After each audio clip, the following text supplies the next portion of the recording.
Olá, boa tarde a todos e a todas, sejam bem-vindos a este primeiro momento de partilha e debate que o Sindicato de Professores do Norte leva a cabo nesta nova modalidade online.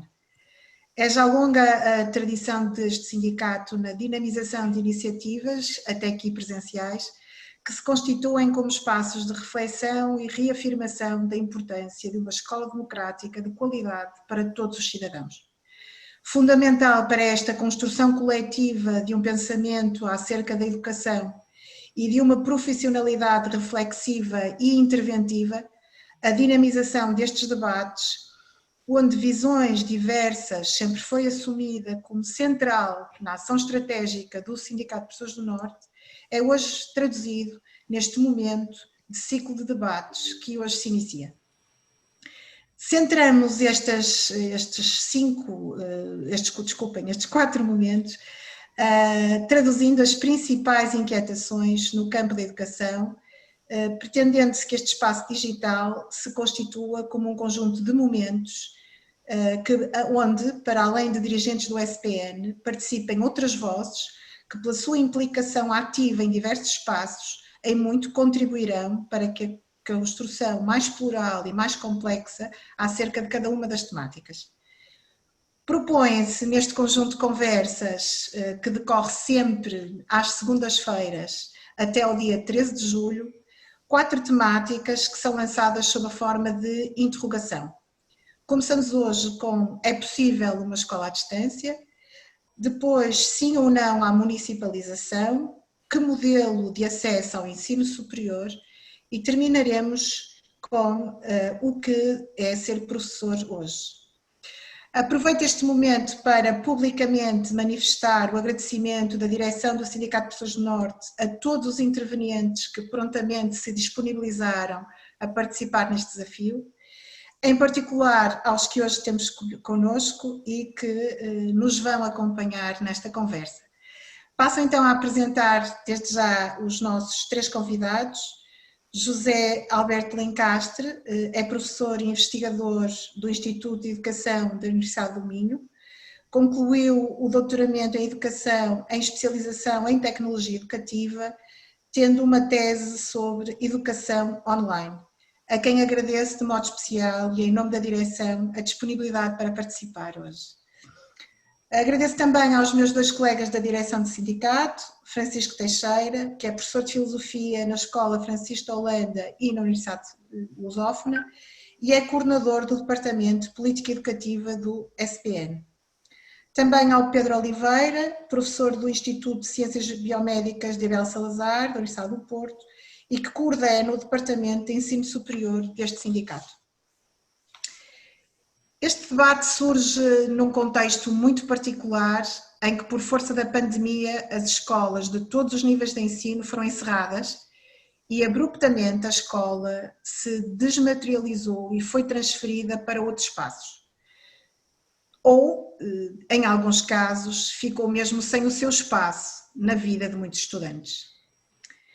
Cabe aqui realçar, e antes de iniciar o debate, que os professores e as escolas assumiram para si a responsabilidade de tentar que nenhum estudante ficasse perdido da escola. Não certamente a escola que até ali conhecia, mas uma outra que foi rapidamente reconstruída com empenho e esforço de todos. Os processos que até aí se desenvolviam passaram, sem aviso prévio, a ser mediados por ferramentas digitais, ou, na sua ausência, e como todos muito bem sabemos, encontrar velhas formas de comunicação à distância, que tornaram bem mais evidentes outros distanciamentos que eram já pressentidos presencialmente. Vivemos um intenso episódio de não ser escola. E não obstante o tempo repleto de urgências, vale a pena este espaço para refletir como se olhássemos janelas de possibilidades. Proponho então que estas 4 janelas que temos hoje no Zoom possam ser esses espaços de ousar abrir esta discussão e também esperar que outros contributos que possam deixar na nossa página de Facebook sobre a essência da escola, aqui entendida como um conceito amplo, e sobre o ato de ensinar e de aprender como orientadores desta concepção de escola. Também pensarmos sobre conceitos que têm vindo a público acerca de novas abordagens de ensino e a necessidade ou mesmo exigência de novas metodologias de ensino, dito à distância. Também era nosso objetivo perspectivar soluções para um futuro que pode ser mais ou menos longínquo, mas que se pode concretizar já no próximo ano letivo. Assim, e partindo de muito daquilo que o Dr. José Lencastre tem dedicado em termos de trabalho, dirigia-lhe para já esta primeira questão. Nesta circunstância da pandemia foi usada largamente a designação de ensino à distância, para designar esta nova realidade de escola que é mediada pelo digital. Para esta crise, rapidamente foram desenhadas diversas soluções. Pedi-lhe que comentasse esta crise desta escola física e que nos apontasse soluções, no sentido de percebermos de facto o que é que queremos dizer ou o que se pretende com o ensino à distância e como é que se pode pensar nesta solução. Obrigada. Obrigado à ESPN, à sua direção, pelo convite, e a primeira coisa que tenho que fazer é uma declaração de interesses, não é? Como disse bem, tanto o meu doutoramento como o meu pós-doutoramento foi sobre educação online, em que eu faço a apologia do ensino híbrido, por isso todo o meu discurso é nesse contexto. O que aconteceu nos últimos 3 meses, não chegaram a 4, foi ensino à distância. Foi porque estivemos fisicamente à distância. Também posso pensar que foi ensino híbrido, porque estivemos primeiro presenciais e depois passamos a passar alguns meses à distância. No caso do ensino superior, que trabalhamos em semestres, nós tivemos ali um mês de aulas presencial e depois passamos todos para a distância. Acho que ninguém, mesmo aqueles que estamos habituados ao ambiente online, no entanto, acharam que ou imaginariam que esta mudança pudesse ser assim, como disse, drástica, repentina e de forma obrigatória, não é? É para repetir o que aconteceu da forma como aconteceu? Não. Por isso a minha resposta, se os últimos 3 meses foi ensino à distância, daquilo que é a minha concepção da ensino à distância, não foi. Foi alguma coisa que foi uma experiência que teve que ser rapidamente adotada por uma série de colegas com muitas faces, de muitas formas muito diferentes. Algumas experiências traumáticas, seguramente, muito difíceis, quer para alunos, quer para professores. Posso partilhar a experiência, alguma do que foi a experiência na Universidade do Minho. Acho que na Universidade do Minho nem os professores nem os alunos querem que seja a Universidade aberta e ter educação à distância. Não é esse o nosso propósito, não é essa a nossa vontade, mas também alguma da minha experiência na formação contínua. Tenho muitas turmas que tive e ainda muito mais neste momento, turmas em que fui solicitado para ajudar a cumprir estes momentos de trabalho à distância. Se o que fizemos é ensino à distância, eu diria que os professores não querem fazer mais, não é? Da forma como aconteceu, porque ninguém estava preparado para isso, como eu disse. Nem nós que trabalhamos em ensino à distância há anos, e eu faço há quase 20 anos, estava preparado para o que aconteceu. A questão é de saber o que é então esse ensino à distância. Se isto não é ensino à distância, o que é ensino à distância? Posso dizer que nós, neste momento, na Universidade do Minho, temos um projeto.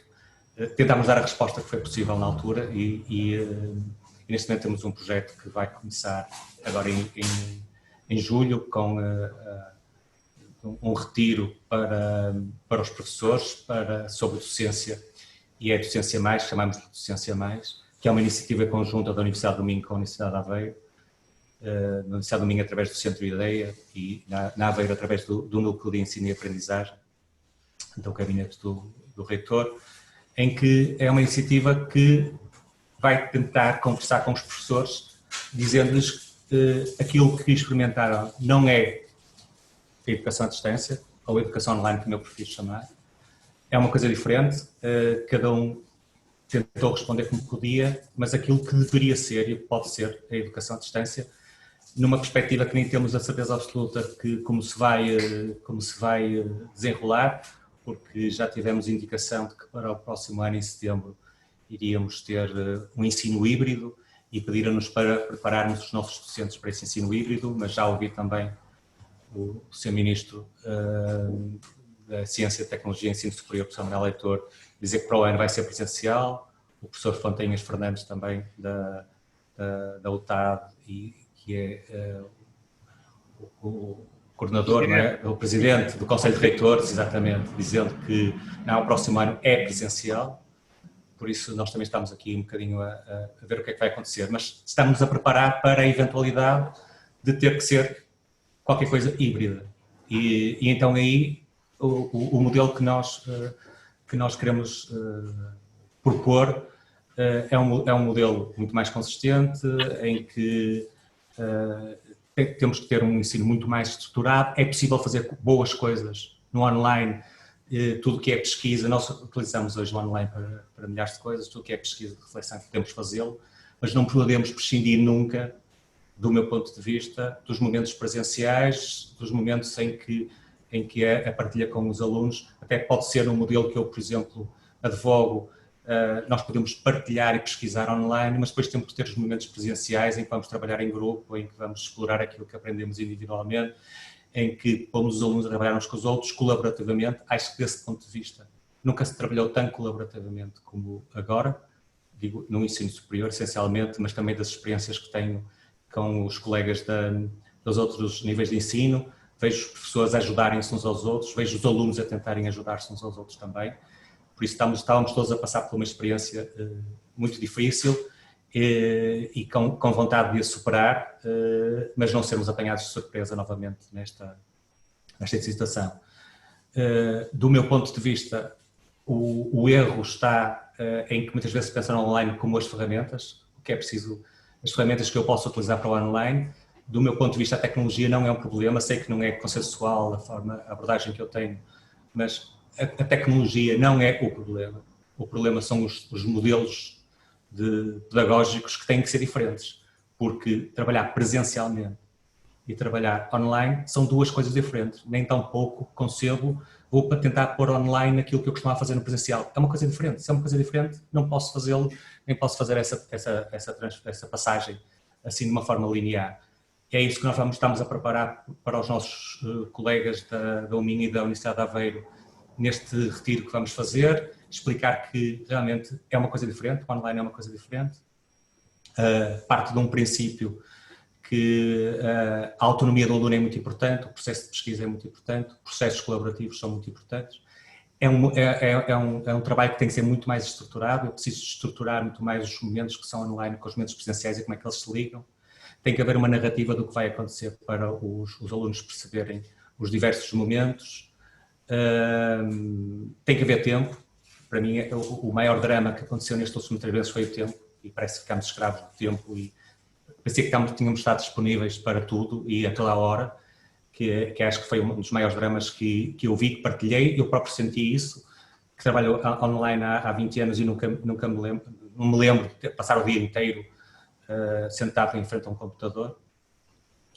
E sobretudo para os estudantes também, que muitos deles viram alguns méritos, mas foram apanhados de surpresa e não estão completamente preparados para assumirem o ónus da sua aprendizagem. Também é uma das coisas que nós temos que trabalhar. Particularmente gosto muito do modelo híbrido e é isso que eu advogo. Acho que temos que tirar os méritos e a vantagem de tudo o que pode ser online, mas ter o conforto também de ter presencialmente o professor na sala de aula, os colegas na sala de aula, poder partilhar com eles, poder trabalhar com eles. Não sei, acho que ficaria por aqui e depois, se houver alguma oportunidade de voltar, sim. E ele só colocar aqui uma questão que está a ser, enfim, que foi colocada aqui, que também a mim me inquieta, partilhando a partir das suas palavras de que o ensino híbrido será então uma solução que poderá melhorar algumas competências dos alunos, nomeadamente a autonomia, a pesquisa. Como é que vê isto relativamente a alunos de outros níveis de ensino, não é? Se nós poderemos todos pensar dessa forma relativamente ao desenvolvimento de algumas competências que os alunos no ensino superior já detêm também quando nós pensamos em alunos, nomeadamente do primeiro ciclo, como é que poderá ser possível um ensino híbrido, se é que já é possível. É uma experiência que eu vivo não na primeira pessoa, mas vivo através dos meus alunos e das formações que faço. E tive, neste período, turmas, inclusive, apenas de professores do primeiro ciclo. E vivi algumas das suas angústias, algumas das suas dificuldades. Tive, inclusive, professores que estavam a dar o primeiro ano do primeiro ciclo e muitos deles me disseram que foi essencial os momentos presenciais antes do momento online para terem a certeza que o ano não era perdido. Por isso eu vejo esta angústia e quem sou eu para dizer que pode ser de outra forma, não é? Ninguém é melhor que os professores do primeiro ciclo, do segundo ciclo, do terceiro ciclo, do secundário, conhecem os seus alunos, não sou eu que vou dizer que pode ser feito de outra forma. Sei que há um aspecto que me pareceu que melhorou imenso, que foi o aspecto da colaboração. Vi muitos professores a dizerem que os alunos se ajudam muito uns aos outros no online, mas vi também professores angustiados com alunos que não têm máquinas para trabalhar. Vi essencialmente os professores que trabalham com alunos com dificuldades de aprendizagem, com alunos com deficiência, aflitíssimos da forma como vão abordar. Muitas vezes trabalham de um para um, não têm turmas, por isso têm os vários alunos das várias turmas que podem acompanhar e dizendo que a distância não é possível e pediram muitas vezes ajuda e eu não soube ajudá-los e é uma frustração enorme não ter soluções, porque não tenho soluções para muitas destas situações. Acho que o presencial é fundamental. Acho que muitas das coisas podem ser feitas com o online. A junção dos dois de forma equilibrada é, para mim, a melhor solução. Cada caso é um caso. O primeiro ciclo é diferente, inclusive o primeiro ciclo é diferente em Coimbra, de Porto, de Braga, de Trás-os-Montes e de Santarém, que estive a fazer formação online em Santarém e as preocupações que me foram levantadas são diferentes, seguramente, das preocupações dos nossos colegas que são aqui de Braga, do Porto ou de Viana do Castelo. Por isso o que eu lhe podia dizer era isso, é que vejo com muita preocupação, eu prefiro que seja um ensino presencial que tire partido de tudo que são as vantagens do online. Trabalhar completamente à distância penso que é um desafio muito difícil, que eu não acredito muito, tampouco. Okay. Eu ia passar neste momento a uma outra questão, agora dirijo ao Francisco. O Francisco, como se disse na apresentação, é professor de filosofia numa escola secundária e com certeza, como todas as outras escolas, esta também procurou organizar-se para dar continuidade, enfim, à atividade possível neste novo cenário. Considerando que esta continua ainda a ser a resposta rápida de emergência que garantiu essa continuidade, queria colocar-te uma questão fundamental, que é a escola vive de processos de ensino e de aprendizagem, não é? E como é que a escola, esta escola que foi criada desta forma rápida, abrupta e que já vimos que trouxe grandes fragilidades, pode ser pensada e, de facto, como é que se ressignificaram estes conceitos do que é ensinar e o que é aprender? Bom, de nada, boa tarde a todos e a ti e às pessoas, parece que são muitas, que estão do outro lado a ouvir-nos e a ver-nos. Eu acho que não houve verdadeiramente uma ressignificação, não houve de todo uma transformação, não houve de todo uma revolução. A televisão, essa caixinha mágica, o computador, essa caixinha mágica, não mudou nem vai mudar os modelos de ensino democráticos e emancipatórios, como no essencial ainda são pensados pelos projetos progressistas e democráticos. Aquilo que nós assistimos foi a uma emergência, não é? E a uma verdadeira interrupção. As escolas, umas bem, outras mal, tentaram estar em contacto com os seus alunos e, no essencial, estiveram em contacto com os seus alunos. Mas estar em contacto não é ensinar, nem sequer faz da escola uma escola. A escola não é, a finalidade da escola não é ter um fio de ligação, um fio digital de ligação aos seus alunos. Claro que numa situação de emergência desta doença que atacou Portugal e o mundo, esta função específica, ter uma relação com os alunos e com as famílias dos alunos, é uma função importante.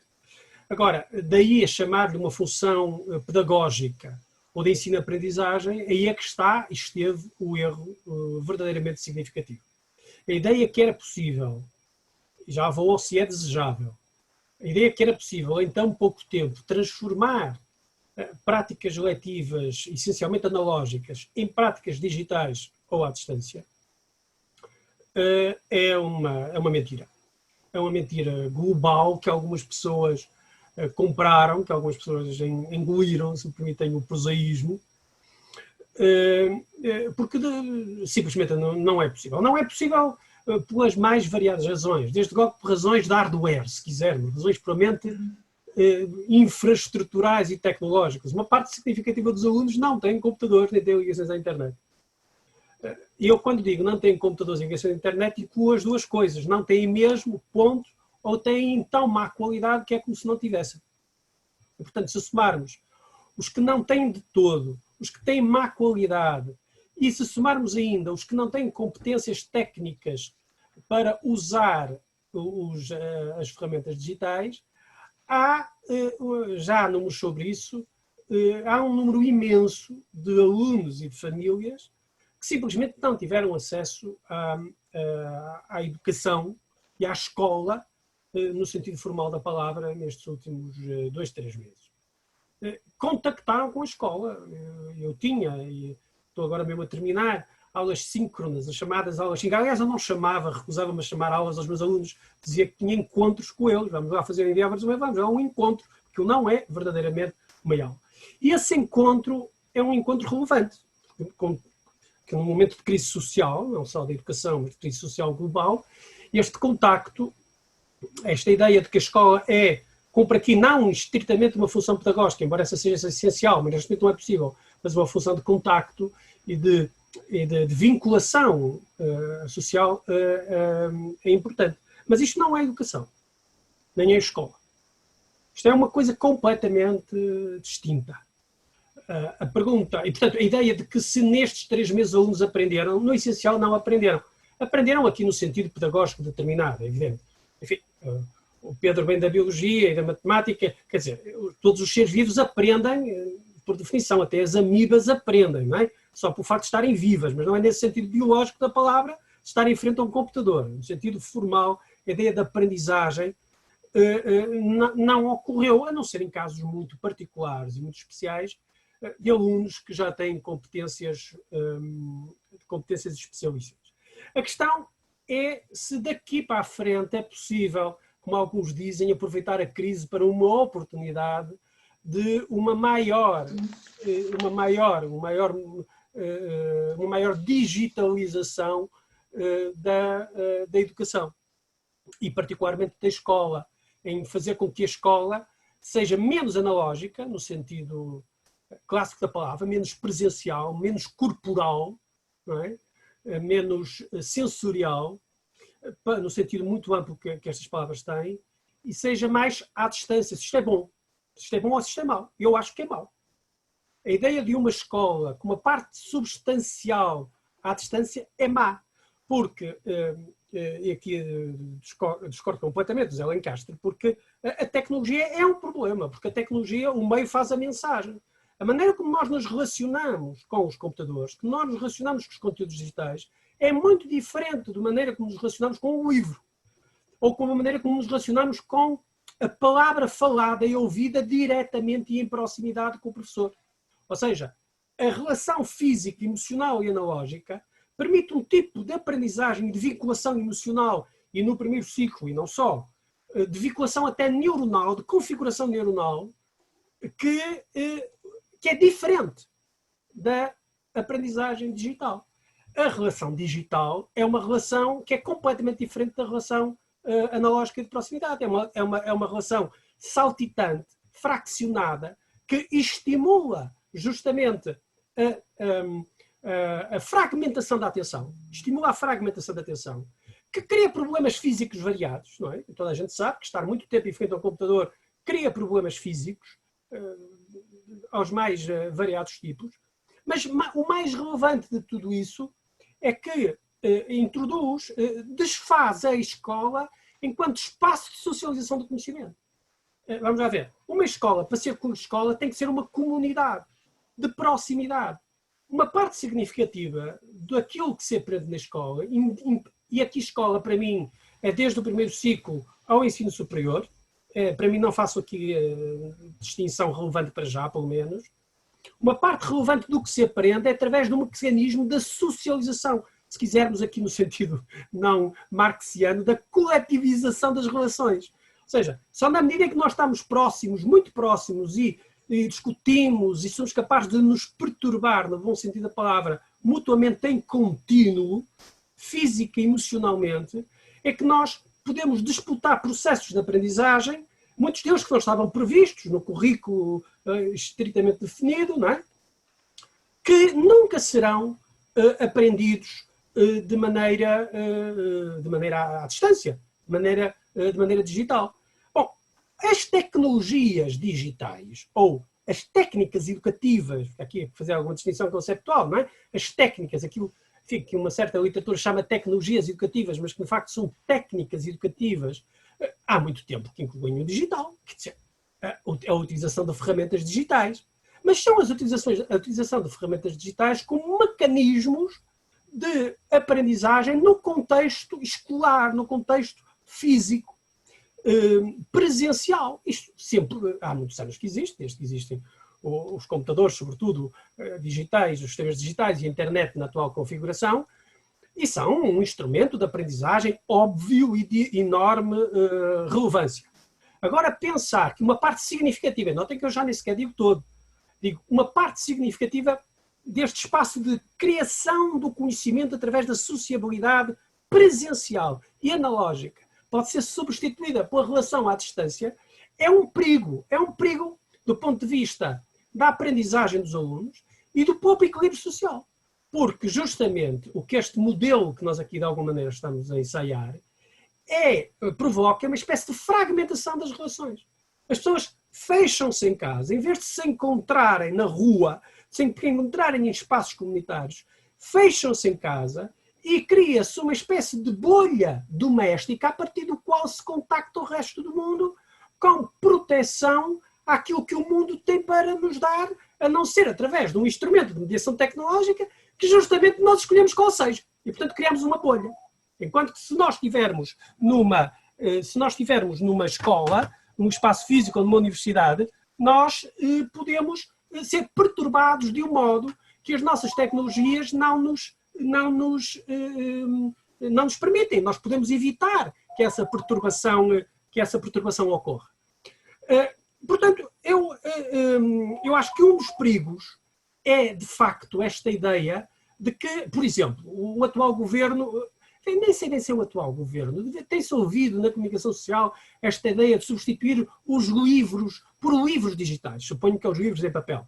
É uma coisa terrível e tenebrosa. Eu nem quero passar pela cabeça a ideia de que agora os alunos deixam de ter livros em papel para passar apenas a ter documentos digitais, com PDFs ou ler nos computadores, porque essa tecnologia muda de facto a relação, muda desde logo a configuração neuronal. Nós sabemos, se estamos no computador, nós saltitamos do Facebook para o site, para o blog, para o e-mail, para o Messenger, para o Twitter. A nossa atenção, por definição, no contexto digital, é saltitante. Enfim, podemos ter uma visão salvífica e beatífica do digital e pensar que não, nós vamos estar ali de um modo absolutamente concentrado só naquele sítio. Mas não é assim, porque os próprios documentos digitais têm eles instrumentos de salto, instrumentos de corte da atenção. Têm links incorporados nos próprios instrumentos que obrigam ao saltitar da atenção. Quem dá aulas e relaciona diretamente com alunos do primeiro ciclo, segundo ciclo, terceiro ciclo e secundário, mas também no superior, eu aí tenho a vantagem de dar aulas no ensino secundário e no superior ao mesmo tempo, percebe que um dos principais problemas nos dias de hoje, com os alunos, é a dificuldade da atenção. Os níveis de concentração e os níveis de atenção são cada vez mais pequenos. A ideia de que tem que estar sistematicamente num processo de salto de atenção. Nunca se pode estar concentrado na mesma coisa.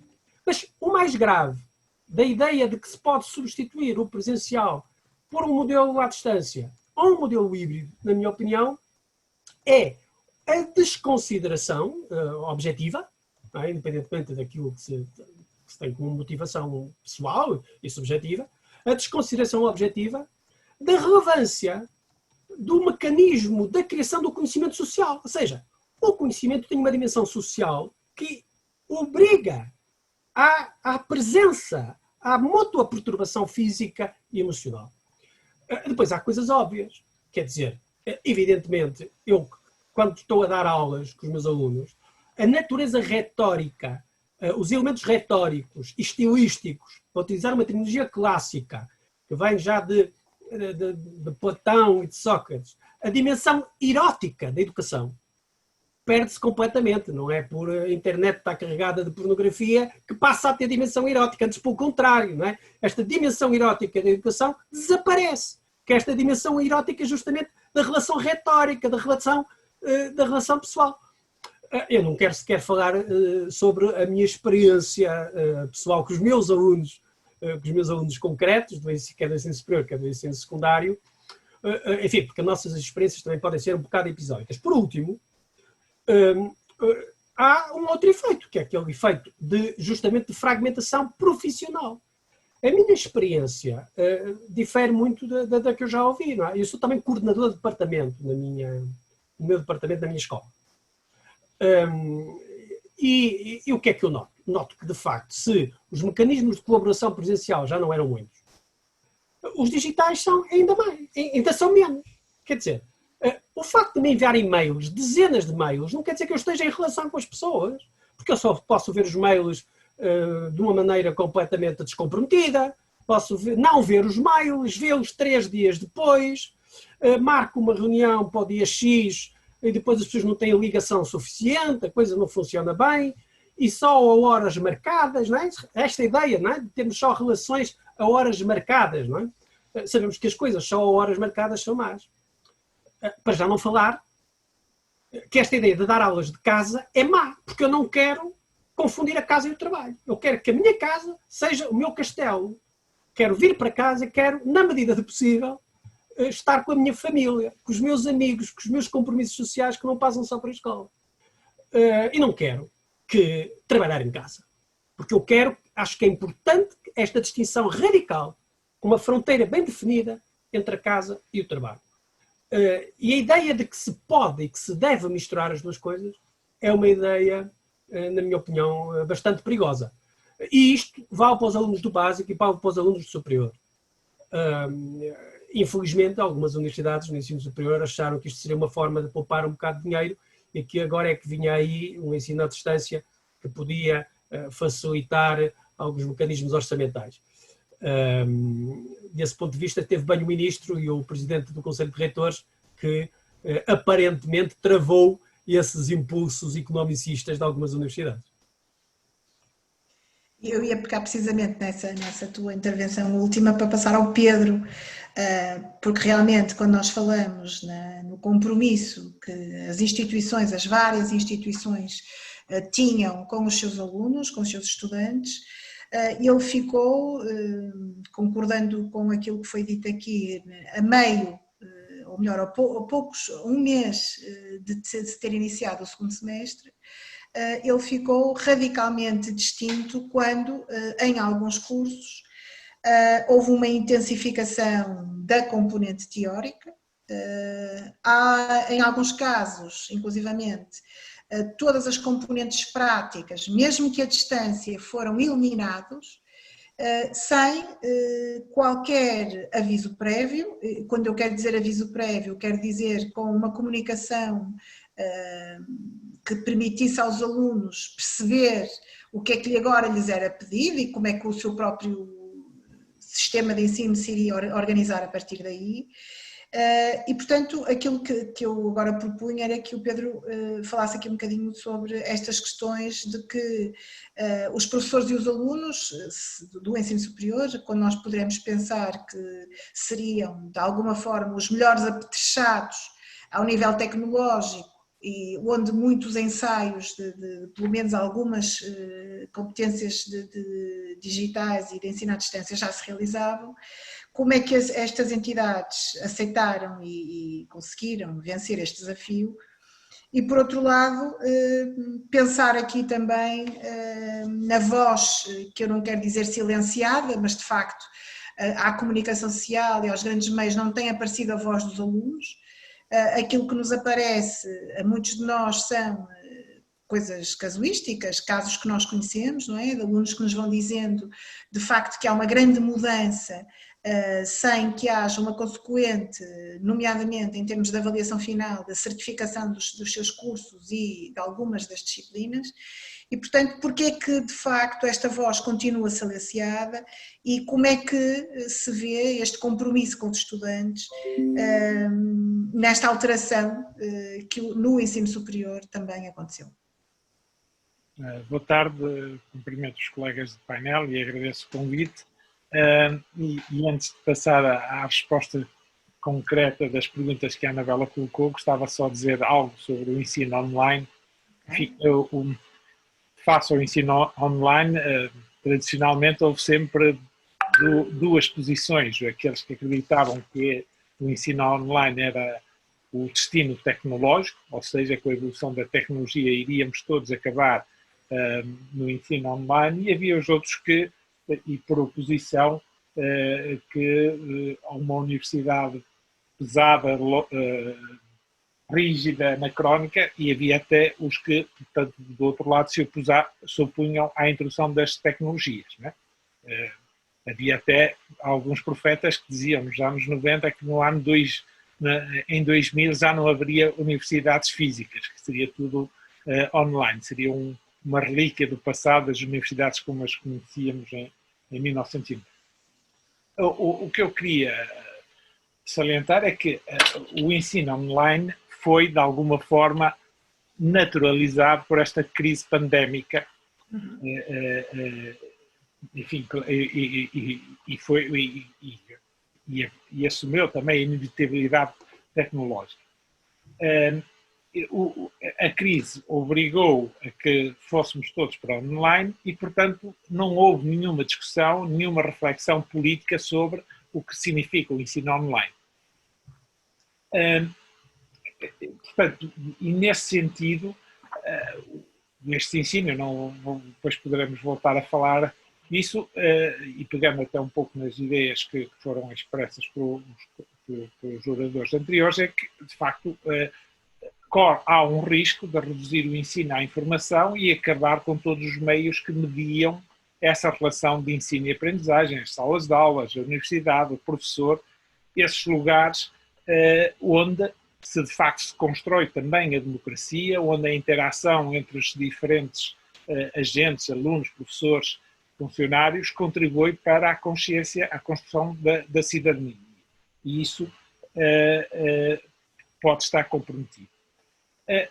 O reitor da Universidade da Open University, da Universidade Aberta de Inglaterra, dizia que não via dificuldades na transição para a tecnologia. A dificuldade que ele via era como é que os professores iriam conseguir manter e captar a atenção dos alunos.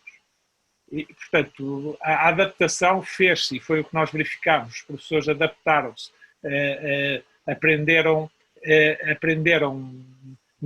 muito rapidamente esta tecnologia. Nesse aspecto, a crise pandémica favorece a introdução deste mundo online no ensino.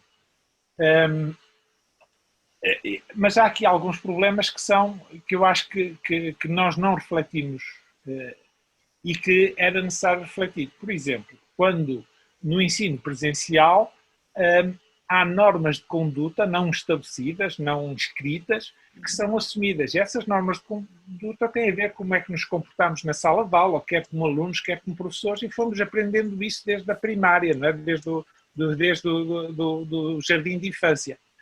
No ensino online não há norma de conduta nenhuma. Ninguém nos disse, ou ninguém estabeleceu entre professores e alunos quais eram as normas de conduta, não é? Portanto, há cenas caricatas que são contadas, de alunos em pijama, de alunos a fazerem outras coisas, de alunos que desaparecem e deixam a imagem, enfim. não há nenhuma norma fixa, como, por exemplo, um problema que poderemos falar se vier a talho de força, a questão da avaliação, não é? Portanto, a avaliação online não cria muitas dificuldades e cria também situações de desigualdade e de injustiça perante os alunos. Outro aspecto grave que não tem sido, na minha opinião, suficientemente pensado é o seguinte, é que muita da exigência que alguns, pelo menos ao nível do ensino superior, dos professores têm feito sobre os alunos, é ilegal ou pelo menos estará na borda. Porquê? Porque a Comissão Nacional de Proteção de Dados diz que não se pode exigir que os alunos tenham a imagem ligada. Pode só exigir que tenham ligada para efeitos de identificação. Para há colegas que estão a defender que se tenham um vigilante por cada 10 alunos que possa ter acesso ao computador dos alunos. Portanto, nós temos que refletir sobre isto. Portanto, por outro lado, acresce ainda que a própria forma de ensinar é, digamos, se há coisa que tem sido, pelo menos do que eu tenho ouvido, é o cansaço do ensino online. E esse cansaço é motivado porque este tipo de ensino elimina aquilo que é fundamental, que é a interação. Como é que eu posso discutir com alguém que não está na minha presença física, que eu não consigo perceber sequer as reações faciais, ou que tenho muita dificuldade. Para além disto, há ainda o que alguns autores chamam o efeito espelho. Porquê? Porque quando estamos a dar aula, como agora, estamos a ver, e portanto se calhar vamos adaptando a nossa imagem àquilo que vamos ver, e isso é mais um fator de distração e de cansaço.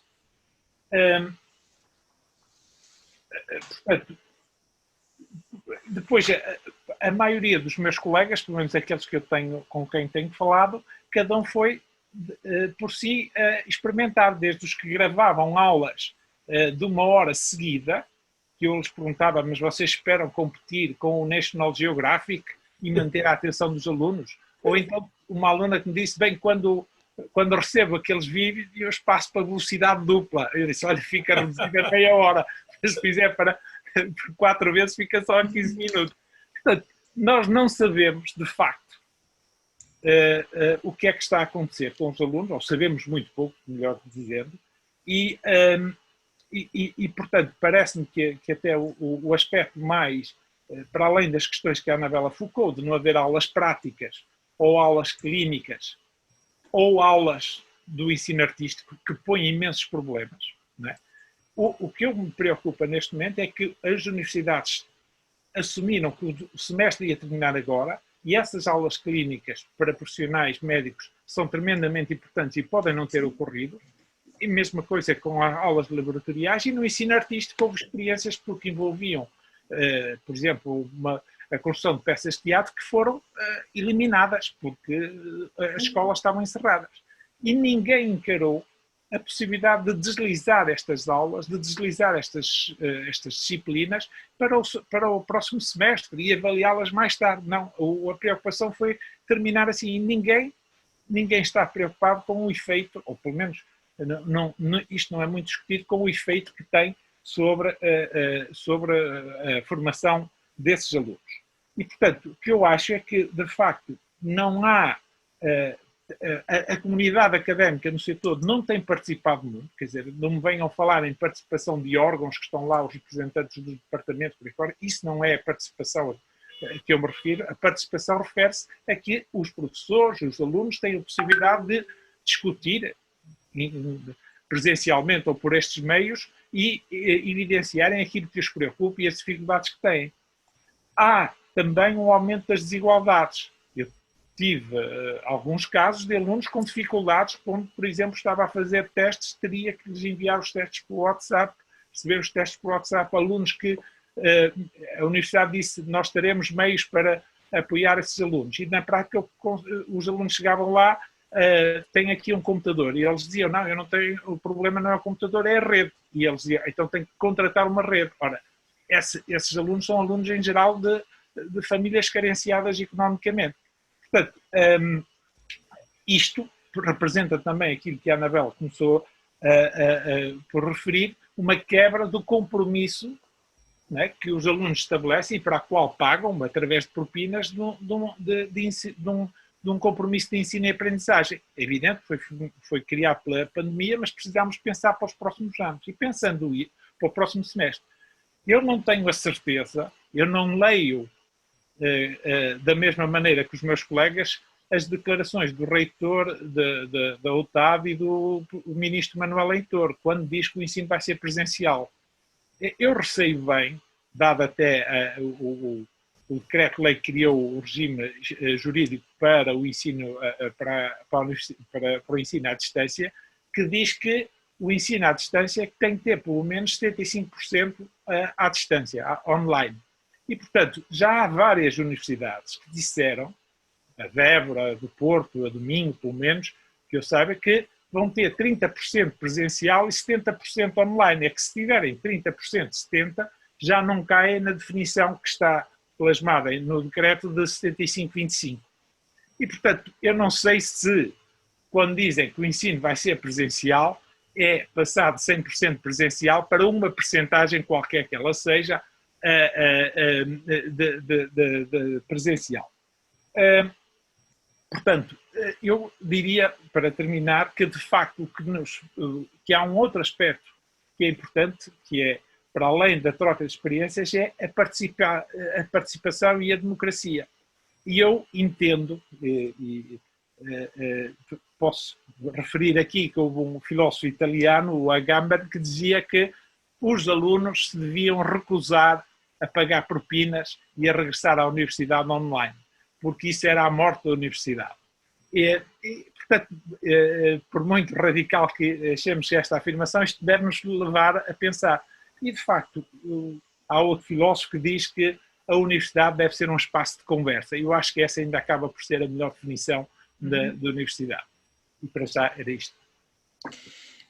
Agradeço desde já os contributos dos três e a centrar, se calhar agora, até porque houve aqui algumas questões que merecem a que seja dada continuidade, e a colocar ao professor José Alberto Lencastre, para além desta questão, efetivamente, de que o que é de facto o objeto de quando estamos a falar de escola e qualquer nível de ensino, e uma preocupação que tem vindo a assumir uma preponderância cada vez maior na última semana, que é a questão da avaliação, não é? Que foi aqui também já explorada nas intervenções, ou seja, de facto todos sabemos que este foi, enfim, a solução que uns e outros encontramos para que a escola continuasse ligada aos seus estudantes. A questão agora é que, de uma forma mais formal, se quisermos, a escola está também a querer que todos os seus processos de avaliação ditos mais presenciais, e portanto aqueles que eram os tradicionais da escola física, enfim, aqueles que conhecíamos, sejam transferidos para o online, com riscos imensos de que agora poderíamos então, se calhar, falar sobre eles. A primeira coisa que eu gostaria de dizer, se me permite, é que sim, parece que sou o único que estou aqui com uma posição um bocado diferente, só que nós não estamos a falar da mesma coisa. Acho que ninguém advogou o que aconteceu. Nós tivemos de um momento para o outro que nos adaptar. Eu, inclusive, disse que, apesar de trabalhar há 20 anos na educação online, nunca tinha acontecido uma situação destas em que de um dia para o outro está o mundo inteiro em casa. E ainda bem que existe o online, porque senão nem tínhamos tido nada. Tínhamos ficado em casa e acabou, fechados. O online permitiu que alguma coisa acontecesse e permitiu que a escola pudesse continuar a acontecer, independentemente de poderem achar que isto é escola ou não é escola. Por isso, não houve uma ideia maquiavélica de que agora vamos pôr as pessoas em casa e obrigá-los a trabalhar online, porque o online é que é. E houve uma coisa que aconteceu e o online permitiu que não se perdesse tudo. Eu não advogo o ensino completamente online, como disse no início. Acho que é preciso tirar o melhor partido do que pode ser o online e o melhor partido do presencial, e acho que aquilo que os colegas disseram aqui, estou 100% de acordo, as relações interpessoais são fundamentais, por isso, do meu ponto de vista, nunca se podem perder, essas relações têm que se manter e são muito importantes. A tecnologia educativa é a comunicação educativa, são os processos de comunicação, existem muitos processos de comunicação, eu diria que, no limite, nós estamos a ter vários processos de comunicação e é melhor experimentar coisas diferentes do que experimentar sempre a mesma. Quase que, eu lembro-me de ouvir o meu pai, há muitos anos, dizer que o meu avô dizia que no tempo dele é que se aprendia, no tempo do meu pai, que já não se aprende nada. Hoje em dia não sabem nada para a escola. Por isso, esta ideia de que agarrar e não deixar que aconteça nada de diferente não é minimamente a minha visão. Os processos pessoais, de comunicação, de contacto, de ver olhos nos olhos, de conversar, de sair daqui e ir à universidade, ir à escola, estar com os colegas, estarem com os alunos, participar, dialogar, comunicar, tudo isso não pode ser posto em causa, o que não quer dizer que eu não possa fazer e tirar partido dos processos de comunicação online, e o online são processos de comunicação e pode haver aprendizagem, e há seguramente aprendizagem, não precisa só de haver informação, há seguramente aprendizagem. Há coisas que têm que mudar, e obviamente nós não tivemos nem tempo para mudar, nem as pessoas estão preparadas, isso é outra coisa. Estamos preparados? Não estamos. Estávamos preparados em termos tecnológicos? Não estávamos preparados tecnológicos. Estávamos preparados para fazer isso de um dia para o outro? Não estávamos preparados para fazer isso para o outro. Estão todas as pessoas preparadas? Não estão. Mas há muitas das coisas que parecem nefastas no online que se existiram sempre no presencial. Não é? Conheço muita gente que diz eu preciso do presencial, dos contactos com os meus alunos, a energia que se clica em sala de aula, e depois os alunos dizem que eles são pessoas péssimas, aquilo é uma desgraça. Por isso há muitos que acham que há o momento do presencial e é que o verdadeiro processo acontece e que eles próprios não sabem criar esse verdadeiro processo. Por isso, eu diria que há muitos dos méritos do online que têm que ser postos em cima da mesa, há muitos méritos do que é o presencial, e disse do princípio, fiz sublinhei que nem eu quero ser professor da Universidade Aberta, nem a Universidade do Minho quer ser a Universidade Aberta, nem a Universidade de Aveiro, pelos vistos, quer ser a Universidade Aberta, porque nós estamos neste processo a trabalhar com eles, e não acredito que a maior parte das escolas alguma vez pensem em que vamos passar para o online e tentar destruir aquilo que é a escola presencial. Não está em causa, não é esse o propósito, todos os méritos que a escola presencial tem têm que ser usados e eu reconheço-os e eu gosto disso também. Também gosto de sair daqui, ir à escola dar aulas, e não gosto de estar o dia todo sentado em frente a um computador, apesar de que grande parte da minha vida é em frente ao computador, eu não gosto também de me levantar e sair. As desigualdades sempre existiram, as desigualdades existem no presencial também. Eu tenho alunos que não têm capacidade para comprar os livros todos que eu peço para ler, ou os materiais que são precisos. Tenho alunos que estão o dia todo e vêm de carro para a escola, e tenho alunos que estão o dia todo a trabalhar e chegam às minhas aulas cansados depois de 8 horas de trabalho. As desigualdades, as dificuldades sempre existiram, existem no presencial, existem no online. Este problema das máquinas é um problema que é preciso resolver, mas eu nem acredito tão pouco, e eu espero que não aconteça, que a partir de setembro passemos todos a ser a Universidade Aberta e as escolas sejam todas à distância. Não é essa a questão, e acho que não vai acontecer, espero que não aconteça. Do ponto de vista há bocadinho eu tomei aqui uma nota que foi sobre os vídeos de 1 hora e a colega que põe a andar rápido. Eu conheço milhares de histórias que os alunos me contam, de alunos que as pessoas estão a falar na sala de aulas, eles também estão a andar ao dobro da velocidade, ou nem ouvem nada do que eles dizem, ou dizem, pai, apanhei meio seca, desgraçada, como os meus professores hoje. Há colegas, eu sei que há colegas que tiveram essa experiência e partilharam comigo, que diziam, eu consigo estar 3 horas sem me cansar numa aula, a dar uma aula, e agora eu estou 3 horas online e fico de rastros. Assim, eu não sei como é que consegue estar 3 horas a falar numa aula tão pouco, não é? Às vezes, se ouvissem o que os alunos dizem deles, provavelmente refletiam também sobre isso. Sobre a avaliação, eu não tenho a preocupação da avaliação online, sinto é o desafio. Mas nem preciso de eu ter, porque o que eu advogo é que neste modelo híbrido eu possa ter a mesma avaliação presencial, possa acompanhar os meus alunos. Mas eu acompanho ainda mais com online, porque eu, além de estar uma semana, todas as semanas com eles durante 2 ou 3 horas, eu também estou durante a semana. E estou porque gosto, estou porque quero, estou porque eles precisam.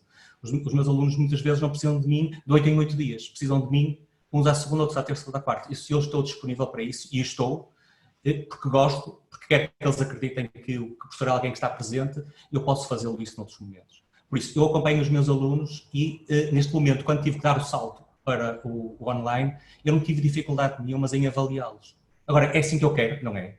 Eu prefiro ter momentos de presença em que eles trabalham em conjunto, em que eu acompanho o trabalho que eles fazem na sala de aula, em que organizo os processos de avaliação dos vários momentos entre o online e o presencial. Tirar o melhor partido dos dois espaços, que fazem coisas diferentes, têm propósitos diferentes e aquele momento que estamos a viver é uma coisa completamente excepcional que ninguém quer, acho eu. Ninguém está à espera e ninguém quer. Por último, dizer só que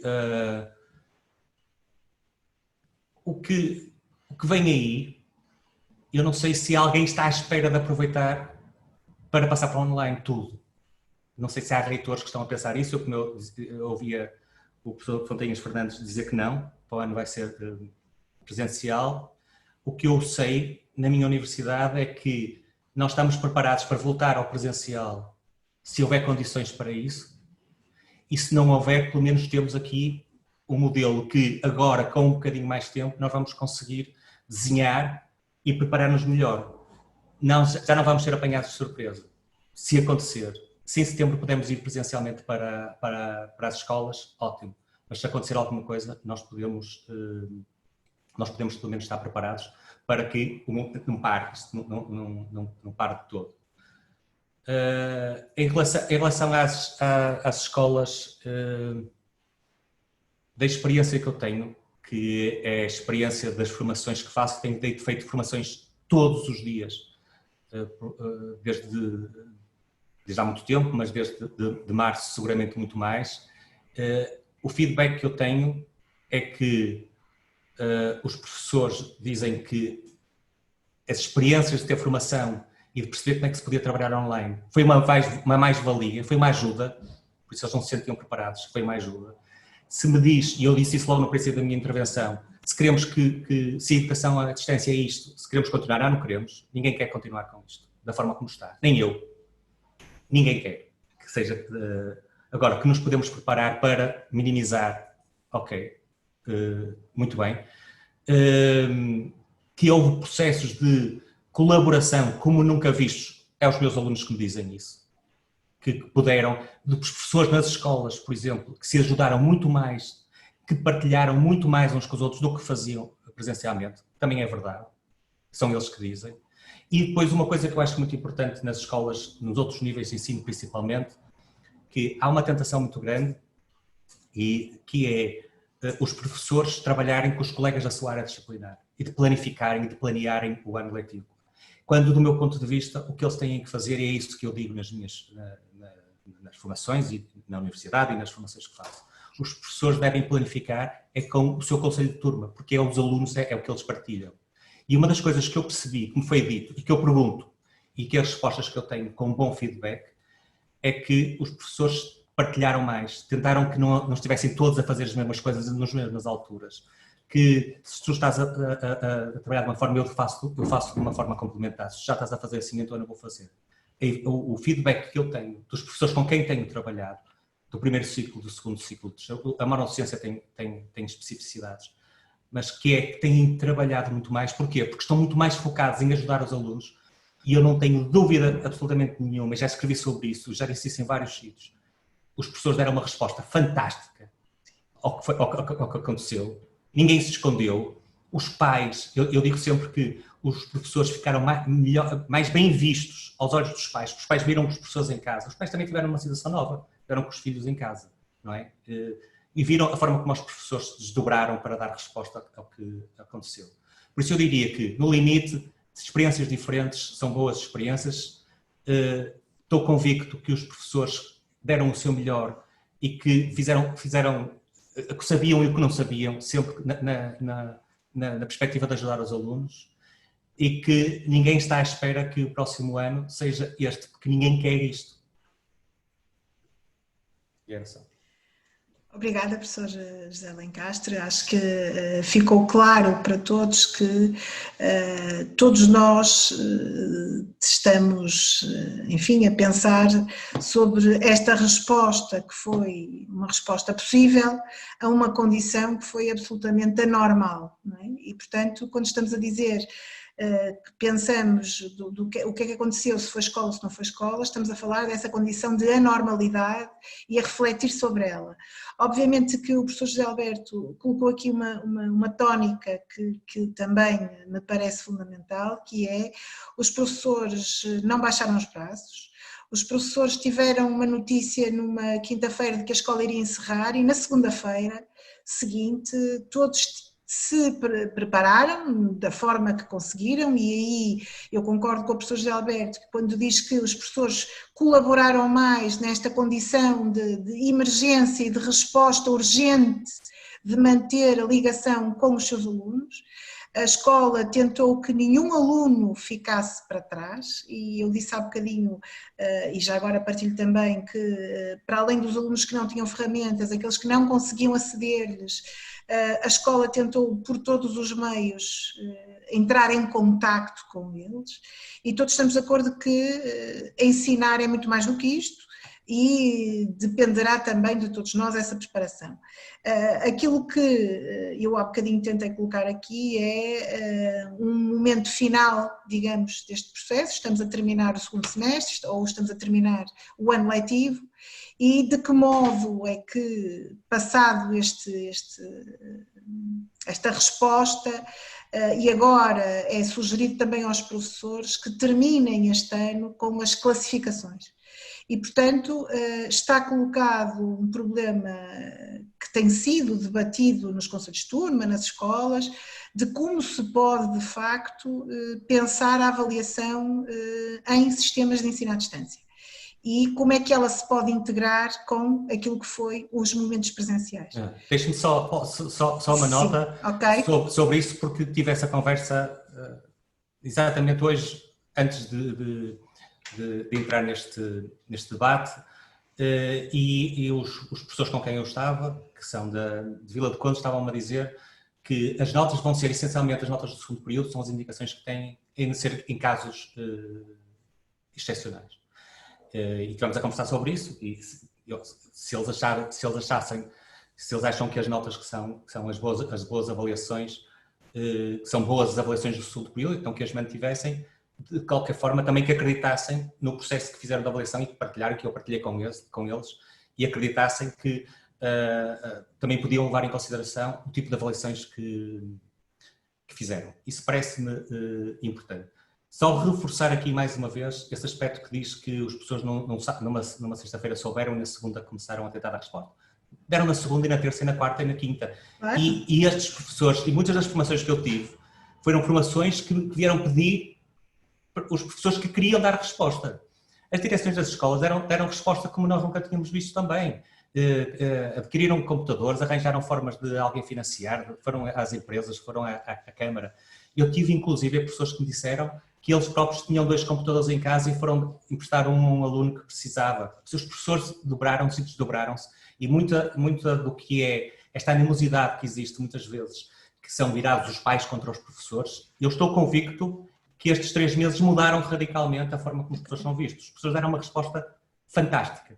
Em relação à questão da avaliação, os professores fizeram a sua avaliação, tiveram 2 períodos, não é? Sei que há muitas escolas que já estão a trabalhar no modelo dos semestres, mas tiveram 2 períodos e fizeram avaliações. Há muitas formas de fazer avaliação também online. Para mim não é uma questão, só é uma questão porque continuamos a ficar agarrados àquilo que é o modelo presencial. O presencial é importante e há formas de avaliar no presencial que são fundamentais, mas há muitas formas também de avaliar. À distância há muitas ferramentas que nos permitem isso, e nós muitas vezes, e acho que cada vez que digo isto nunca ouvi ninguém dizer o contrário, nós muitas vezes só precisamos de uns minutos para perceber se o aluno não fez o trabalho ou não fez o trabalho, e temos outras formas de cruzar informação para perceber. Okay. Por isso, acredito que mesmo acabando de forma abrupta, que os professores têm condições para fazer a avaliação dos seus alunos sem ficarem angustiados e poderem ir para a feira descansados que fizeram um bom trabalho. Ok, eu ia dar a palavra de imediato ao Pedro, que tinha também solicitado para dar alguma nota. Só queria forçar ou tornar claro que eu não estou contra, penso que foi das palavras do José Alberto, que eu estaria contra o ensino online. Não, eu não estou contra o ensino online, eu sou, aliás, defensor do ensino à distância. Enfim, toda a gente que conhece o percurso da Open University não pode deixar de ser defensor do ensino à distância. O que eu me queria referir foi à experiência que tivemos nestes meses, que eu acho que é um mau serviço chamado ensino à distância, que foi também a sua posição. Eu, aliás, chamo... Disse isso no princípio logo, foi a primeira coisa que eu disse. Pois, nós chamámos-lhe ensino de emergência, portanto, porque foi para fazer face a uma situação de emergência. Eu só queria referir 2 pontos na sua intervenção. Enfim, de facto, as desigualdades existem, mas o que eu queria referir é que as desigualdades se agravaram, porque para além de todas as que referiu, estes alunos que não tinham acesso a meios telemáticos ficaram ainda mais prejudicados do que ao que já poderiam estar. Era isso que eu me queria referir. Penso que a questão da avaliação, como coloca, de facto existem outros meios, mas o que eu queria, e com isto termino, é dizer o seguinte, é que nós partilhamos pouco experiências, não é? Porque eu fiz de uma maneira, houve outro colega que fez o ensino de outra maneira, e eu certamente queria aprender com as experiências dele e talvez ele pudesse aprender com as minhas experiências. E relativamente aos exames, eu acho que agora era o tempo de dizer assim, isto é o fim dos exames. Ou seja, nós, não necessariamente a 100%, mas provavelmente poderíamos ou deveríamos ser obrigados a repensar outras formas de avaliação que não passasse pelo exame. E isto é que, para terminar, o que eu acho, pelo menos, talvez ao nível do ensino superior, não sei como é que se passou na Universidade do Minho, mas aqui houve também um grande esforço dos serviços de apoio para fornecerem, portanto, cursos online de ensino à distância, mas houve pouca troca de experiências. E isso é que eu acho que reforçaria, digamos, uma resposta a uma eventual nova crise que venha a ocorrer com uma segunda onda. Portanto, era só para... Anabela, vai-me permitir aqui só 2 apontamentos e porque não sei se isto vai, se vou ter outra oportunidade. Primeiro, sobre os exames, a minha opinião pessoal é acabar com eles já, não tinha problema absolutamente nenhum. A forma como se fazem os exames, do meu ponto de vista, não tem qualquer sentido. Queria só dizer sobre estas questões da partilha. Posso-lhes dizer que eu fui chamado para fazer formação contínua a professores num momento em que eles estavam a precisar de ajuda e o que eu acho que foi mais o meu papel foi pôr as pessoas a partilharem as suas experiências. Essa é que foram as minhas formações. Tenho centenas de colegas que estiveram nas formações e que podem testemunhar isso mesmo. Essa é a ideia da partilha que é o mais importante. Posso dizer outra coisa que me lembrei e que foi questionada há bocadinho pelo colega Francisco Teixeira e que me lembrei do que aconteceu ou do que está a acontecer na Universidade de Minho. No tal processo que nós estamos a preparar o próximo ano, na eventualidade de ter que acontecer, e há uma iniciativa da Reitoria da Universidade de Aveiro e da Universidade do Minho. Nós temos alunos lá connosco. Ouvir os alunos é fundamental. Não é ouvir e fazer de conta que é ouvi-los e levar em consideração o que eles dizem. Não é ouvi-los só. Por isso, nas equipas de trabalho nós estamos a reunir 2 vezes por semana, todas as semanas, em que estamos a preparar esses tais retiro para prepararmos o próximo ano. Nós temos alunos connosco para ouvir e para levar em consideração aquilo que eles têm para nos dizer. Muito bem. Muito bem. Não te estou a ouvir, Anabela. Estava sem som, peço desculpa. Estava eu a dizer-vos que, relativamente a este processo que tanto o Pedro como o José Alberto aqui colocaram de planeamento do próximo ano, nós, no ensino básico e secundário, aguardamos, não é, algumas das decisões que serão conhecidas, esperemos nós em breve, se bem que ainda sem qualquer discussão. Eu agora colocaria ao Francisco, novamente, se quiseres ir por aí também falar um bocadinho das questões que se levantam sobre a avaliação e também como consegues perspectivar aquilo que pode ser o próximo ano letivo. Bom, rapidamente, algumas coisas anteriores. Okay.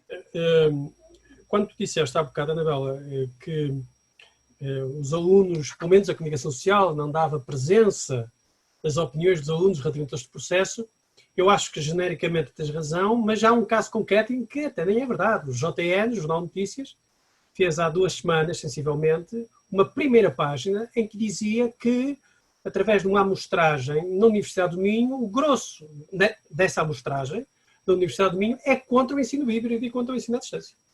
Era a primeira página, era a manchete do Jornal de Notícias. Dando justamente voz aos alunos e mostrando como, pelo menos por essa notícia, no que a Universidade do Minho diz respeito, nas outras não conheço, de facto os alunos são contra a ideia de ensino híbrido e se sentem desvinculados dessa ideia de que o ensino deve ser uns 30-70, 30 presencial, 70 digital ou coisa parecida. Eu, por acaso, não tenho uma magnífica ideia dos processos de auscultação, para não dizer outra coisa, das universidades aos alunos, nomeadamente às suas instituições. Eu até acho, e não sou só eu que acho, há muita gente a achar, que uma parte significativa das instituições dos alunos das universidades estão cooptadas pelas próprias reitorias e pelas próprias instituições e são usadas apenas para legitimar aquilo que eles já decidiram. E esses processos de auscultação são, digamos com toda a clareza, em muitos casos apenas farsas políticas para tentar, portanto, justificar aquilo que já estava pré-determinado. Mas na Universidade do Minho é preciso fazer justiça à comunicação social. Os alunos estão contra, pelo menos, no que diz esta notícia da Universidade, do Jornal de Notícias, com grande destaque aqui há muito pouco tempo. Recentrando a questão, aqui o essencial é de se... primeiro, isto de facto, aliás o Pedro, mas vale a pena sublinhar isto, o Pedro já o disse, eu acho que aqui há um erro, quer dizer, isto não houve ensino de emergência, não houve, isso não existiu. O que houve foi ligação de emergência das escolas às famílias. E essa ligação de emergência é de especial importância, de essencial importância, teve um efeito social de enorme relevância. Agora dizer que houve estrutural e sistemicamente um processo de aprendizagem através desta ligação de emergência das escolas às famílias e aos alunos, parece-me manifestamente exagerado, por várias razões, desde logo que não existem ainda estudos empíricos que permitam comprovar isso, mas parece manifestamente exagerado, enfim, para quem, pelo menos alguns que estão aqui, contactam diariamente com os professores e com os alunos, eu nem falo das minhas experiências, não é? Em que os alunos estão calados o tempo todo, em que uma parte significativa dos professores, como já foi dito, reproduzem em pior os processos pedagógicos e didáticos que muitas vezes utilizam presencialmente, transformando algumas daquelas sessões de ligação às famílias em, às vezes, autênticos massacres psicológicos e até físicos junto dos alunos. Mas eu, ao contrário do Pedro, para polemizar alguma coisa, eu acho mal o ensino à distância. Massificado. Não quer dizer que em condições ótimas, em circunstâncias especiais, muito bem especificadas, com gente estruturada do ponto de vista cultural, do ponto de vista científico, não possa haver processos de legitimação até académica à distância. Pode haver, e há, e com qualidade. Estamos a falar do ensino de massas, quer na universidade, quer no ensino básico e secundário. E há uma componente do ensino de massas que é essencial, que é o ensino que se produz pelas relações sociais. Ou seja, a própria relação social produz conhecimento. Não é só, e isso já seria suficientemente importante, o facto de a presença exponenciar a participação democrática, enfim, quando exponencia, não é? Mas permitir facilitar a participação democrática. Mas isso, existe uma dimensão do próprio conhecimento estritamente cognitivo, do conhecimento descritivo, que é ele próprio de natureza social, que exige uma relação presencial, analógica, contínua, que não se pode produzir à distância, através de quê? De instituições de professores, instituições de alunos, instituições de funcionários, relações com instituições que estão aproximadas, e tudo isso não pode existir no ensino híbrido. Nem existe no ensino híbrido, a não ser de uma maneira, digamos, desmaiada, assim um bocado vegetariana, sem insulto nenhum para os vegetarianos, não é? Assim um bocado vegetariana. Enfim, há quem acha que uma alfacezinha só a malta passa bem a vida. Tudo bem, mas na verdade o conhecimento verdadeiramente sólido nas universidades e nas escolas é produzido em grande parte pela relação social íntima. Eu não quero parecer aqui o velho do Restelo que diz que no meu tempo é que era bom, mas não podemos deixar de, quando os processos digitais estão tão avançados e se manifestam com tanta relevância social e educacional como nos dias de hoje, de refletir sobre os perigos dos processos digitais. Os processos digitais têm imensos perigos, e perigos cognitivos, perigos sociais, perigos democráticos. Quer dizer, o acesso ao conhecimento, por exemplo, dos clássicos, ao acesso da grande literatura, ao acesso da grande dramaturgia, ao acesso ao conhecimento, como já aqui foi dito, ao conhecimento artístico, ao conhecimento motor, ao conhecimento estético. Enfim, também existe uma estética digital, bem entendido, mas aquela que é o conhecimento clássico pode desaparecer. E eu permito-me aqui, mais uma vez, ali para polemizar com o Pedro, tentar pôr em causa esta distinção que muita gente põe entre as aulas práticas e as aulas teóricas. Vou dizer assim, bem, nas aulas práticas de educação física ou de artes visuais, ou lá próximo, não, digital não dá. Mas nas aulas teóricas já pode ser substituído. Não, as aulas teóricas são práticas. O processo retórico de relação pedagógica com o professor é prático e não pode ser substituído por esta relação analógica e digital de computador. Eu, quando estou a dar umas aulas com os meus alunos, quer dizer, esta ideia de que se pode substituir uma aula, a não ser no seu pior, bom, as coisas limite, sempre absurdas, enfim, temos que descartá-las, não é? Mas, a não ser no seu pior, a ideia de que se pode substituir uma aula dita teórica. Uma aula teórica não é uma aula expositiva. É uma aula que exige uma relação retórica e uma relação cognitiva profunda entre os alunos. Portanto, eu não faço distinção entre o teórico e o prático, entre as aulas teóricas e as aulas práticas, e entre as ciências sociais e humanas e as tecnologias e as engenharias que poderiam ser feitas à distância. Eu acho que há uma grande ambiguidade no que diz o governo, no que diz o ministro, do que dizem os reitores. E mesmo aqui o reitor do Minho, há uma enorme ambiguidade que me preocupa, do Minho e do Porto, por exemplo, relativamente ao próximo ano letivo.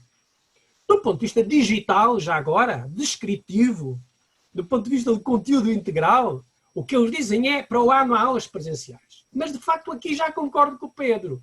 Nota-se ali uma matização e uma economia do discurso de quem, bom, vai ser presencial, mas talvez haja uma parte que pode ser transformada em digital.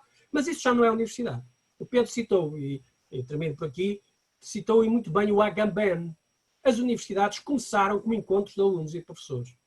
Não só na Baixa Idade Média, mas também na Idade Clássica dos gregos. Enfim, não eram bem universidades como agora, bem entendido.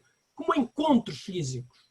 Como encontros físicos. Esta ideia de que se pode acabar com a comunidade física, social, arquitetónica, de entre alunos e professores, dizendo que, bom, nas universidades, nas aulas presenciais também há coisas horríveis. Bom, claro, há coisas horríveis em todo lado, isso aí não há nada a fazer, não há nada a fazer. Mas a questão é da exponenciação dessas coisas más.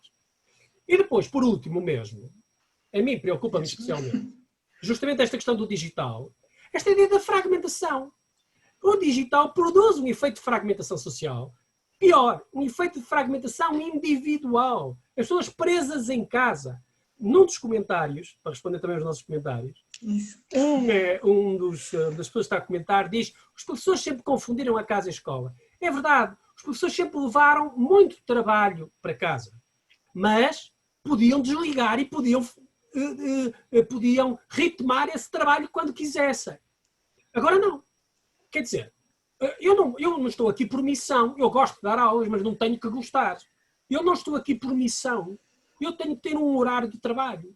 Eu tenho que ter um momento em que descanso, independentemente do meu gosto de estar com os meus alunos. Às vezes não gosto nada de estar com os meus alunos. Alguns acham-me antipático a mim, alguns acham-os antipáticos a eles, e, portanto, só tenho que estar com eles naquele momento. Não tenho que ser uma espécie de um missionário que 24 horas por dia responda a mails, SMS e mensagens no WhatsApp. Que desfaz a ideia de que nós somos não só profissionais, mas também pessoas, seres sociais, independentemente da nossa profissão. Eu estou preocupado com o próximo ano. Acho que há uma ambiguidade. Enfim, apesar de tudo, manda alguma sensação de alguma vontade de esperança que tome aquilo que foi dito pela letra facial daquilo que foi mesmo dito. Se eu pudesse dizer... Sim, Pedro, sim. Depois também o José Alberto deve querer dizer alguma coisa. Era isso que eu vi. Deixa-me só dizer, faltam cerca de 10 minutos e, portanto, iria deixar-vos uma última ronda, se quiserem, para depois concluirmos. Sim, Pedro, podes começar. Eu só queria precisar, Francisco, eu quando me refiro ao ensino à distância, não é? Refiro-me à primeira experiência de ensino à distância, que é, tanto quanto eu sei, enfim, pelo menos a mais recente, da Open University. E quando a Open University apareceu, dava aulas pela televisão e atingiu um universo de 190 mil alunos. Estamos a falar do final dos anos 60. Isso permitiu a que alunos que não tinham meios de frequentar a universidade, ou porque trabalhavam, ou porque eram mais velhos, ou porque não tinham meios económicos, fizessem uma formação. E nesse sentido a Universidade Aberta foi, de facto, aliás, a sua definição era permitir a cada um construir o seu potencial. E nesse aspecto foi libertadora, se quiser. Logo mais tarde, algumas universidades, sobretudo até nos Estados Unidos, quando se assistiu àquela coisa dos MOOCs e das universidades privadas, disseram assim, atenção, isto é uma forma de eu conseguir atingir muita gente, reduzir custos de formação e fazer negócio. Né? Até houve universidades que falavam de fazer o ensino online ao mesmo tempo enfiando publicidade, porque era uma forma de conseguirem verbas. Eu acho que estamos todos de acordo que se olharmos para o ensino online como a educação e a informação, os professores são transmitores de informação e a universidade, o local de produção de conteúdos, estamos todos contra isto. Isso acho eu que estamos todos contra isto. Agora, o ensino online não é, para mim, para substituir o ensino presencial ou o ensino como vemos tradicionalmente. O ensino online e as experiências da Open University nos países asiáticos e em África têm sido experiências socialmente muito positivas. Por último, diria o seguinte, eu também não distingo entre as teóricas e as práticas. Quando me referi aqui à questão das práticas, referia-me, por exemplo, à questão da prática clínica. Não é? Aí não há possibilidade nenhuma de fazer isso em online, porque ver não é a mesma coisa que fazer. E a mesma coisa no ensino artístico e no ensino laboratorial, da química, da física, o que seja. Eu gostava de dizer, só para terminar isto, a tecnologia já está incorporada naquilo que fazemos. Não é? A forma como damos aulas hoje, os computadores que usamos, as projeções vídeo, as gravações, são tecnologias digitais que não existiam há 20 ou há 30 anos e, portanto, nós vamos incorporando. Eu devo ser o mais velho aqui nesta sala, eu ainda dei aulas com acetatos. Portanto, coisa que a maioria de vocês nunca deve ter experimentado. E agora já ninguém fala disso. Portanto, a tecnologia vai, de alguma forma, integrando-se. O problema é nós não transformarmos a tecnologia no único determinante e pensarmos nas implicações que ela tem. Só isto.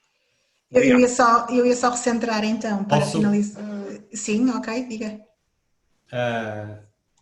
Estava a ouvir agora o Pedro Oliveira falar nos acetatos, eu ainda usei esses acetatos, eu também, o Francisco eu também. O problema é os professores que ainda usam acetatos hoje, para mim o problema é esse. Acho muito, e queria deixar aqui 2 ou 3 notas, estamos a terminar, e a posição de Francisco muito extremada, nada do que nós dissemos, acho eu, nem o Pedro, nem eu, invalida os méritos todos do presencial. A Open University, que o Pedro há bocadinho estava a falar, é a universidade com o maior número de alunos do mundo inteiro.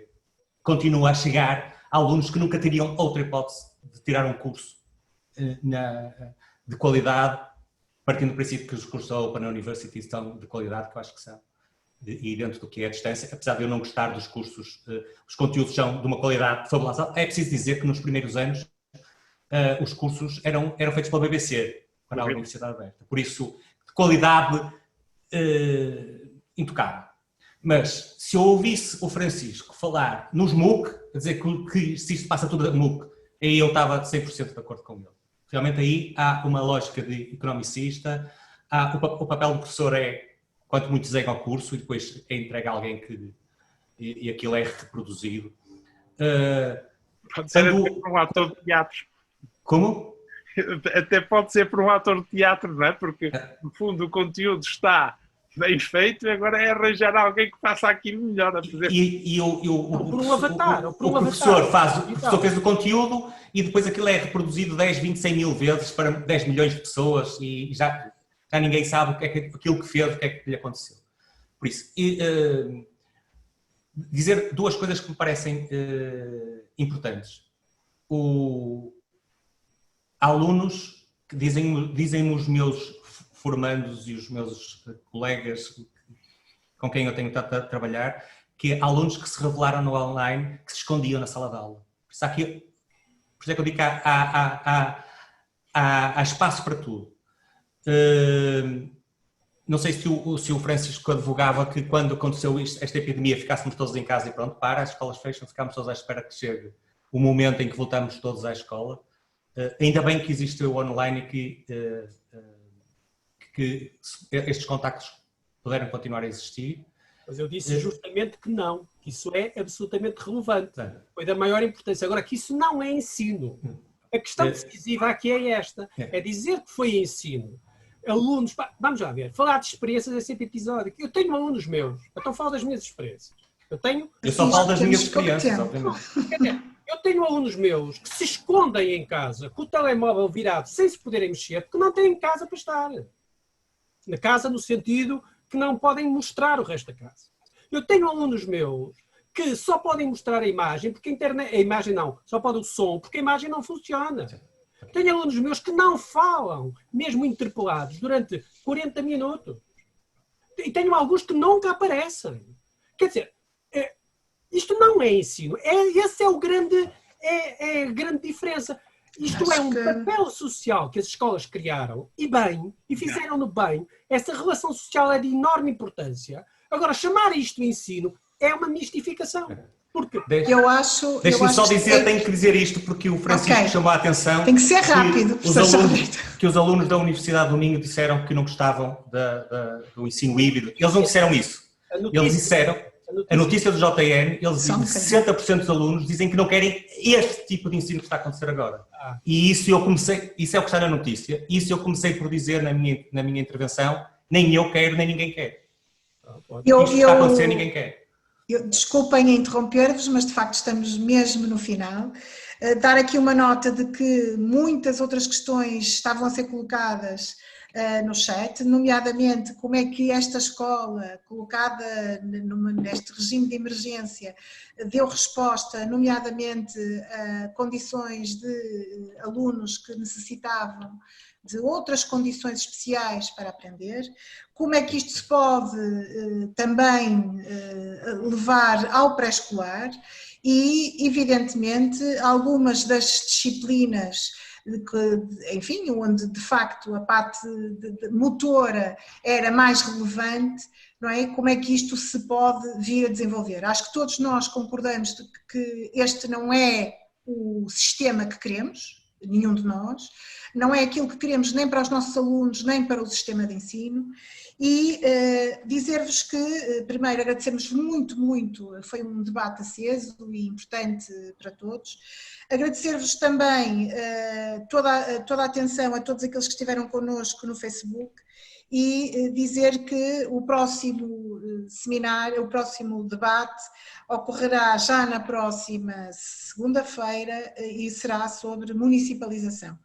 Contaremos como convidados o Mário Nogueira, o Dr. Filinto Lima, que representará a Associação Nacional de Diretores de Agrupamentos de Escolas, e a doutora Aurora Vieira, vereadora da Educação do município de Gondomar.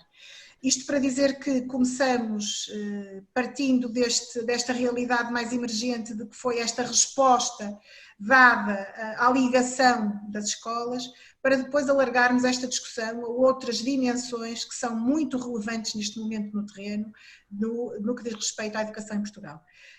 Portanto, despeço-me. Anabela, deixa-me só dizer uma coisa. Ok. É a última. É que qual é o caminho, o que é que vem aí, não é? Exato, ouçam os professores, são eles que estão no terreno e são uma voz fundamental. Exatamente. E era exatamente isso, era assim que eu queria concluir, ou seja, era importante que os decisores dessem voz e ouvissem as vozes que também por aqui vão passando, por estes espaços e outros, porque de facto foram os professores que estiveram na primeira linha para esta resposta.